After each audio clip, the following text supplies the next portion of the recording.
An epic poem of the lands between.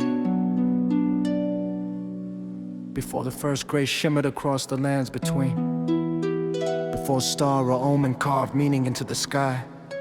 A silent power drifted in the void beyond the world. Not flesh nor form nor name had it, yet its desire pressed upon creation like a golden law. This was the greater will, unseen, unchallenged, and sovereign in its longing for order. To shape its dream, it reached down and chose Marika, the eternal Numen-born, a woman of iron purpose and a mind sharp enough to cut the threads of fate itself. Into her keeping it placed the Elden Ring, not a trinket forged of metal, but the first design of existence, runes that govern life and death, time and form, the rise of kings, and the silent fall of empires. From that design rose the earth tree, vast and bright, its golden boughs unfurling like promises, its roots drinking light from the firmament. Beneath its glow the lands between prospered, held in the long embrace of the golden order, a peace so radiant it blinded those who basked in it. Yet Marika did not rule alone, from her soul emerged Radagon, her echo and her opposite, born of the same divinity, yet forged from different desire. Two faces of one God, two wills in one immortal frame, both creator and created, both bride and bridegroom, woven together by mysteries even they could not name.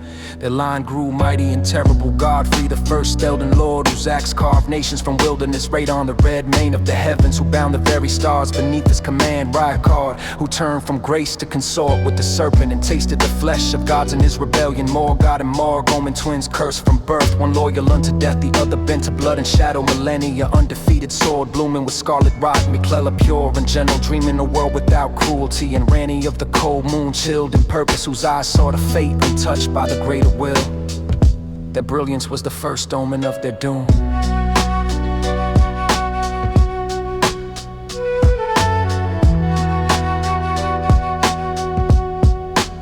For in pursuit of perfect order, Marika reached too far. She plucked destined death from the Elden Ring and sealed it away, wrenching mortality from gods and kin. No more dying, no more endings, a world shackled by eternal breath, a cycle severed from its natural close. Even the earth tree trembled beneath such defiance. In the shadow of that sin, vengeance stirred the black knife assassins. Numen-born like the queen stole fragments of death and set the blades aflame with it. Under a chill moon they struck God when the golden, not killing his flesh but his very soul, leaving his body to live on in twisted half-death, eyes blossoming beneath the roots of the earth tree, and rot creeping quiet into his veins. When Marika beheld what her choices had wrought, grief raged through her divine sinew with the cry that cracked the very firmament. She seized the Elden Ring and shattered it upon anvil stone. The runes burst like sundered stars, scattering the laws across the realm, each fragment a throne awaiting a conqueror.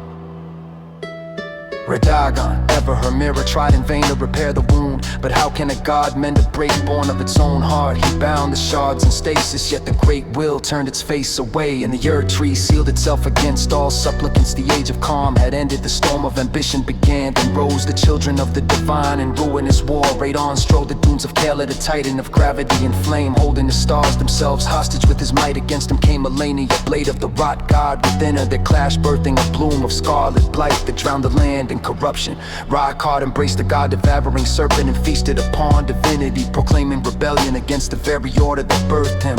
Morg built a dynasty of blood in the hidden dark, whispering empire into the sleeping ear of Mikella. Morgott clung to a throne that despised him, faithful as a hound to the very hand that spurned him. And Rani, pale daughter of the cold moon, slew her own mortal flesh to slip the chains of fate. And cast her hope among the distant stars, brother against sister, son against mother, a house of gods devouring itself, while the lands between drowned in their shadow.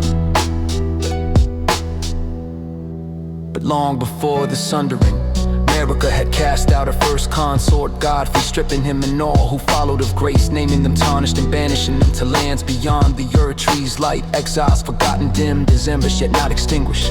For when the ring was shattered and grace fractured into wandering strands, those embers stirred once more. A faint golden trail like memory kindled, wound its way across the realm and beckoned the tarnished home. From dust and exile they return, not as lords, not as chosen ones, but as wanderers seeking purpose in a broken age. And among them walked one nameless soul, driven not by birthright but by stubborn will, destined